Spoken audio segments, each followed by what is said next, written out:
Hello guys, my name is Washington. Today I'm going to be showing you how to use Easy Grass Generator version 3 Pro version 3. This is the very new release version. Okay, so now it's much easier to get the results that you want. Before it was easy, but now it's easier. So I'm going to show you how to use it. Let's say that you have a plane here. Let's subdivide this plane just for the sake of having some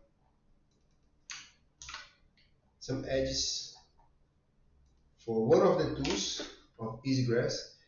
You can use EasyGrass everywhere in any mesh, but if you have some subdivision, it's better for one reason, because of one setting. Okay, it's not going to affect the visual of your grass, but if you want to use one setting, that it's very important. I will show you. Okay, so this is how to use it. Let's say you have this grass here, right? And you want to use it. So you go to your N panel, right? First you have to install the add-on. Let me show you how it is. EasyGrass, I have installed already. The way you install is the same way you install any add-on. You go here, install from your disk, and then you install it. And then you have to choose a location. It can be anywhere in your machine, in which will store the main file, and it will bring the assets from there. But once it brings the assets from there, you don't need that file anymore. So this means that you can take your scene and go anywhere with in any other machine that doesn't have EasyGrass. It's totally independent. It will work. Doesn't matter. But you have to have that stored somewhere in your machine to start using it. Okay. So I choose my folder here. I'm using Linux. In my case, I choose a folder and that's it. So now once you have your add-on on, you will see here in the edit panel Easy Grass Generation version 3. Okay, you just need to select your mesh, press apply Easy Grass Generator 3, and voila, you have right away the grass here in your scene, right? So if you render this out, you will see, oh, that's not grass, those are just points. But no, those are proxies, right? This means that you will not have your grass right away on your viewport showing you, because sometimes you have a big scene, and once you try to apply the grass in some mesh, and you have a bunch of assets scattered there, maybe depending on your machine, it's going to crash or it's going to make it slow. So now what you have, it's a proxy, which is a representation that you have grass there, but it's not the grass. You will see the grass if you try to render it. Let me show you here quickly, right? This is the camera. If you try to render this out, your grass will be there. Okay, it's not just there on your viewport for you to see, right? Okay, and that's how it comes by default for the sake of optimization. And trust me, that's very important.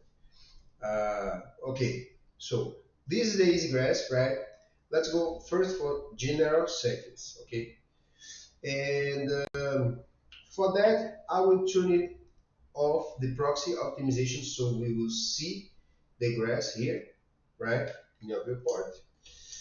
And you have surface removal, which means that if you have any object here, let's put this plane, okay, and you want your grass not trespass that plane.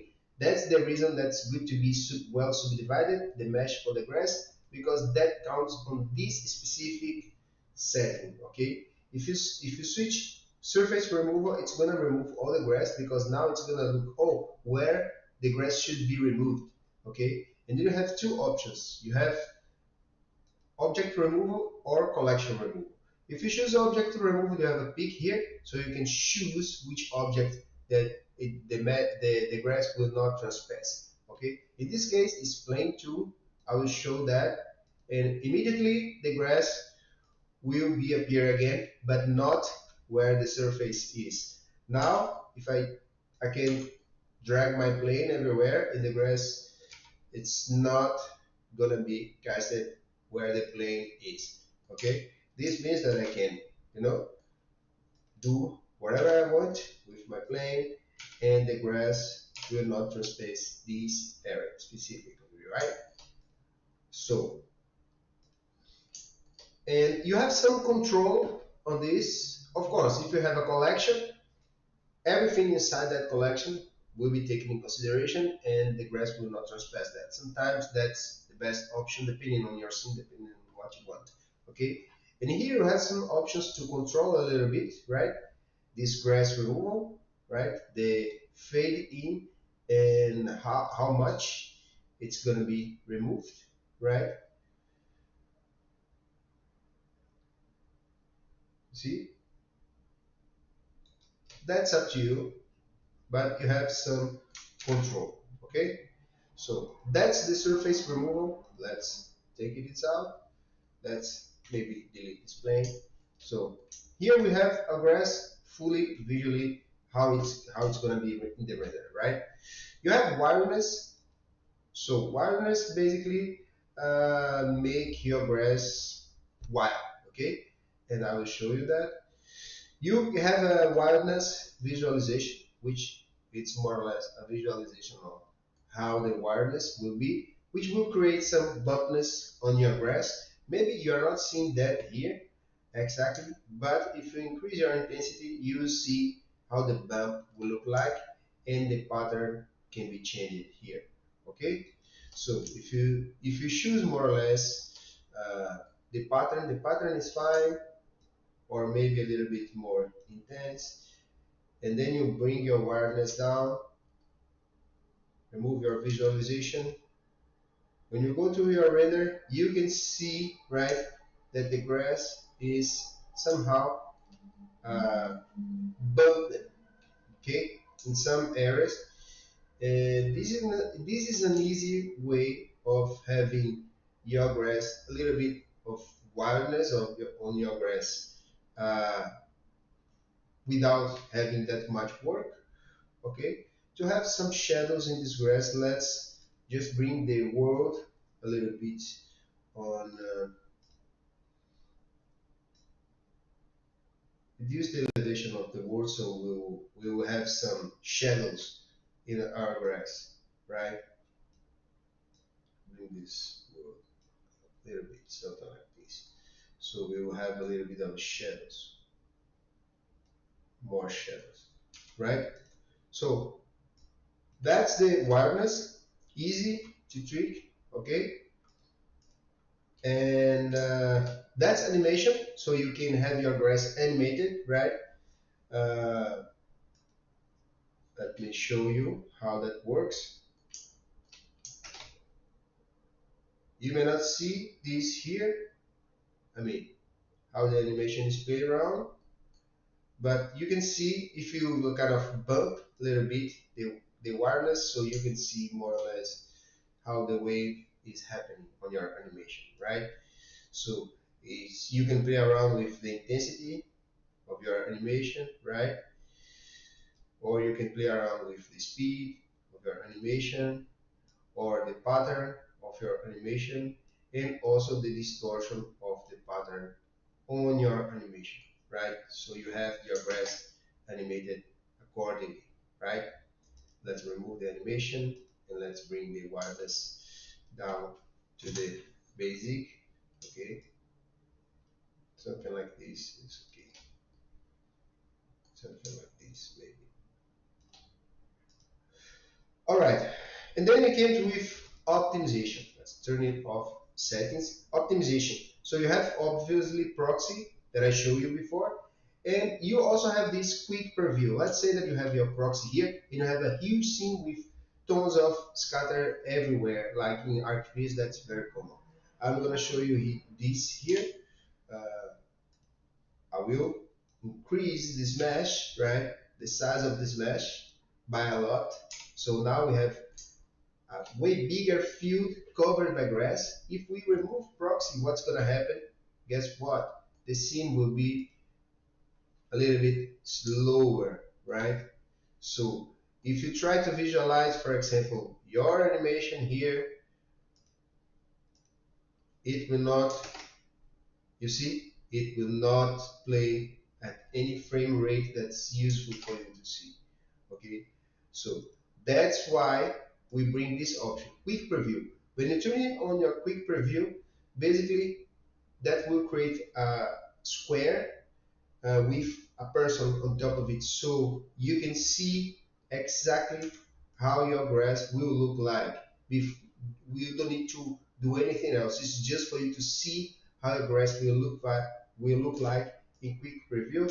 And also, of course, playing the animation, everything will be playing well because it's a small portion of grass. Okay, but that will be translated on the big picture.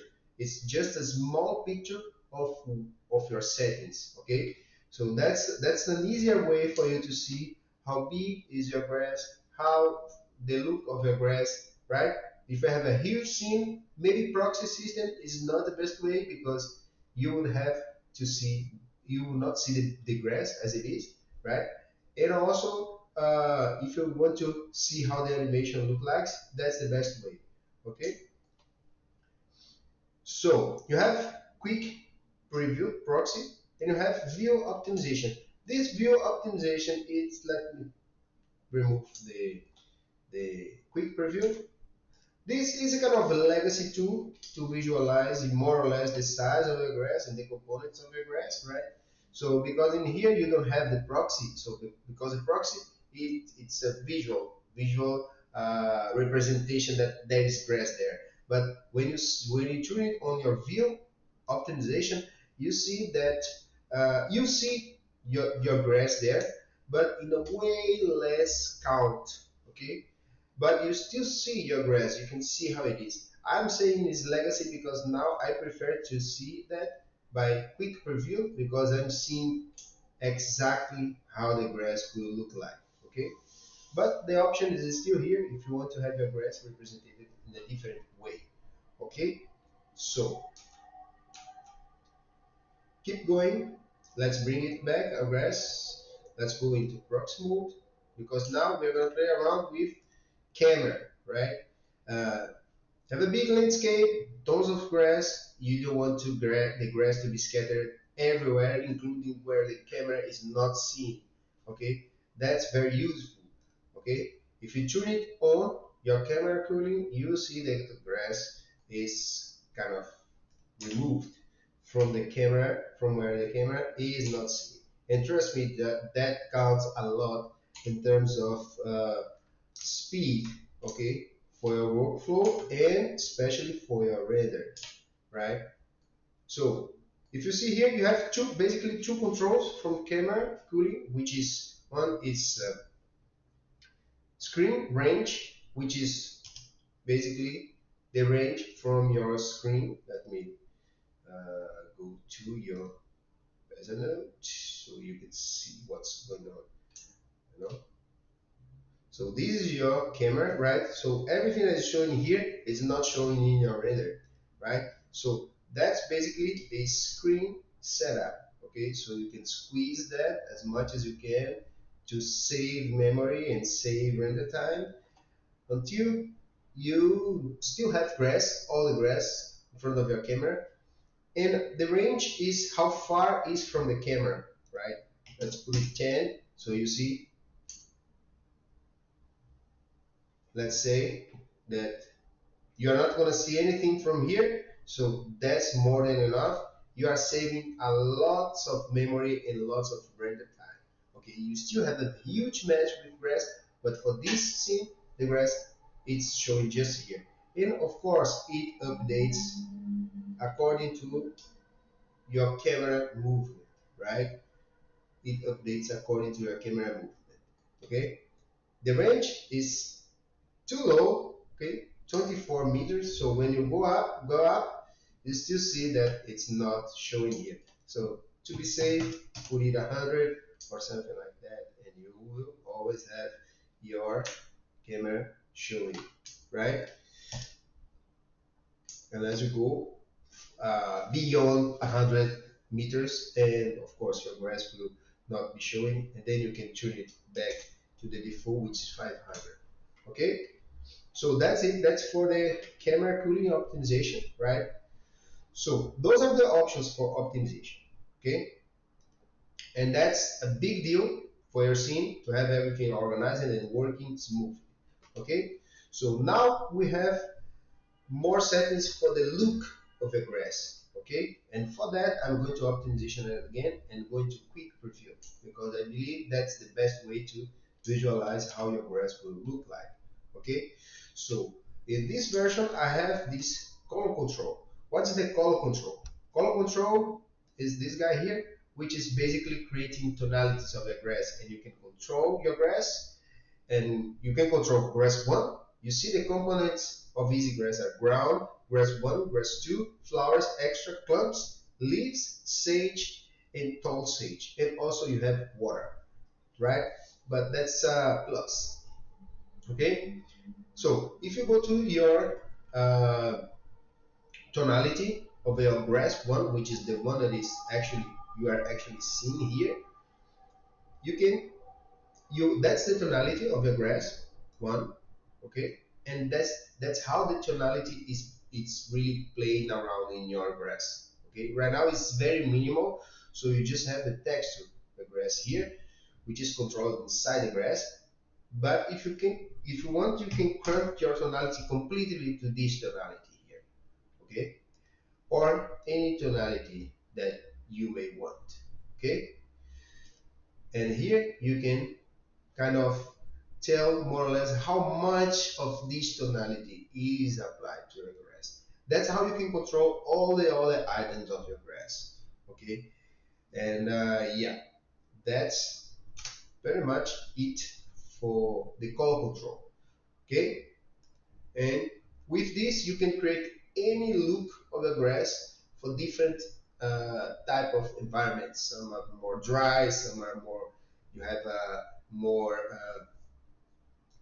well coated grass, very green, sometimes artificial grass, and then it's going to be pure green, perfect green, right, with not flowers and anything, right? And that's how it came across with this. Let me put this guy more or less like this to be faster for you to see. Okay, so it's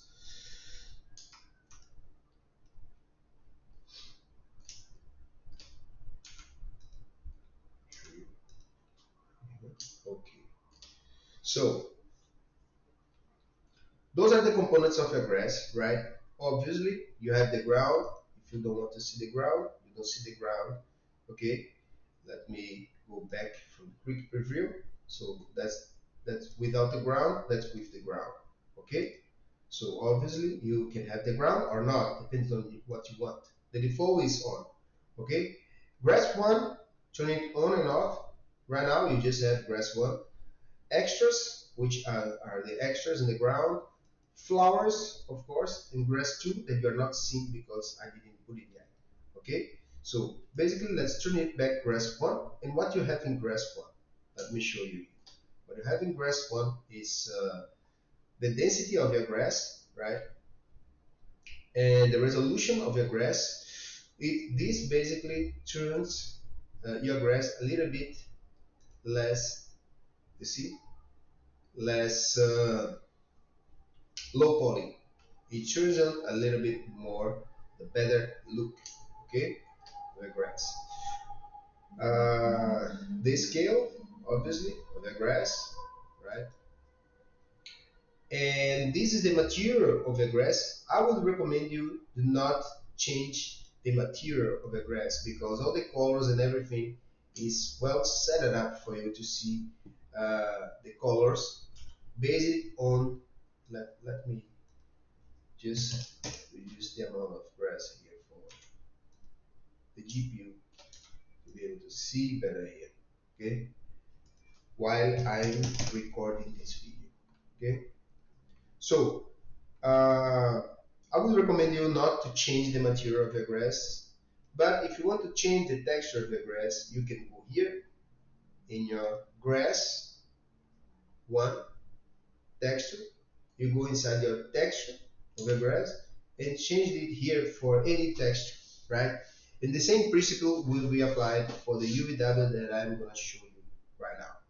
Okay, so the UVW scale is defined here.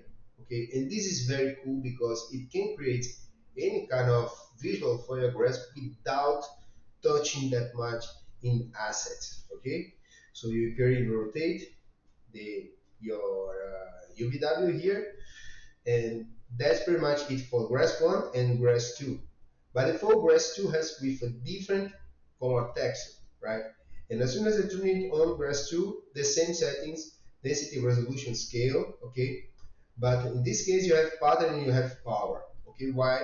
Because when you start to move the power up, you start to see that the grass 2 starts to take over the grass 1, okay? And then the pattern changes how it is affecting the grass 2, okay? And here is the same thing for the texture of the grass 2, and here is the same thing for the texture of the grass 2, okay? And grass 2, the material is here, which is the same material as your grass 1, and you can change the texture here inside, okay? So that's it, that's the grass 2. And let's maybe bring it back the power to 0. Okay, let's not play around with grass 2 now. Now you have flowers, okay? You have flowers here, easily, density of the flowers, you can increase and you can remove them, you can increase the size of the flowers, okay? Very simple. And you also have the extras. The extras are here in the ground is these guys. It's some barks and things that is going on the ground, right? And that gives you extra details, right, on your grass. You can increase it, right, and you don't see that much here, but that counts when you see the overall picture because it's here and it's playing around with the realism of your grass, and you are not just seeing, but you that makes a difference on overall realism. Okay, that's grass. So now you have clumps. Okay, when you tune it on your clumps, clumps are just like this, right? It's a big bushes and big turfs of grass, and you can play around with the clump settings here, right? The density of the clumps, the scale of the clumps. Trust me, those are different, okay? And the noise of your clumps, right? The offset of your clumps and the power of your clumps, okay? How many clumps? This is the difference from density and scale, okay? You can reduce your density, but you see the scale is different. The scale is making them big or small, okay? So that's the difference. Those are the clumps, and then you have leaves, okay? Some leaves that adds extra details, and you don't have that much. It's the same thing, right? For the leaves, you can also play around with the tonality here of your leaves. Okay, you can play around here with the tonality of your leaves, and also with the saturation of them. Okay, and the density, the scale, the leaves, the pattern of the leaves, how sparse they are. Okay, and the offset, and also the power. Okay. And now the last settings are painting settings, okay? So vertex painting settings, which is Sage. If you turn it on Sage, you are not seeing anything because basically you have to go to your Sage attribute and then go to your vertex paint, and tell, okay, put it in white. I want this sage. It was a sage.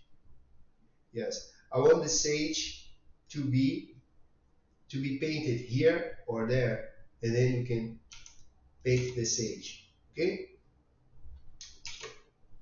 it's right now it's not showing because this is playing from quick preview. You remember? Let's turn it back from proxy mode, and now you can see my sage is here because the sage is painted on the real mesh. Okay, so this means that your grass will be scattered here. Let's bring this mesh a little bit here. Okay, and paint the sage here. If we go to our vertex paint, then we have the sage painting right here, and you can see how it's looking like. Okay, and you can play around with the sage look